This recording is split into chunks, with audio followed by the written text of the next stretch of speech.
সাবেক প্রধানমন্ত্রী শেখ হাসিনা ও তার পরিবারের বিরুদ্ধে বাংলাদেশের অবকাঠামো প্রকল্প থেকে বিপুল পরিমাণ অর্থ আত্মসাতের অভিযোগ উঠেছে।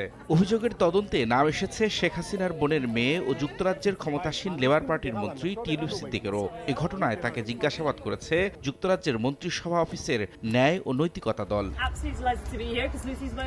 রোববার ব্রিটিশ সংবাদ মাধ্যম দ্য সানডে টাইমস জানায়, বৃহস্পতিবারের ওই জিজ্ঞাসাবাদের বিষয়ে টিউলিপ সিদ্দিক কোনো মন্তব্য করতে রাজি হয়নি। তবে মন্ত্রিসভা অফিসের এক মুখপাত্র জানান, অর্থ আত্মসাতের সঙ্গে জড়িত থাকার অভিযোগ অস্বীকার করেছেন তিনি। বর্তমানে যুক্তরাজ্যের মন্ত্রিসভার সদস্য tulip Siddique economic secretary to the treasury and city minister হিসেবে দায়িত্ব পালন করছেন। যুক্তরাজ্যের অর্থবাজারের ভেতরের দুর্নীতির সামাল দেয়া তার কাজ।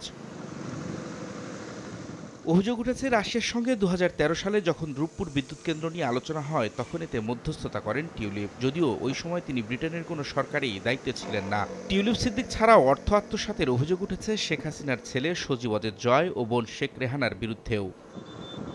রবিউল ইসলাম আওলাদ, সময় সংবাদ।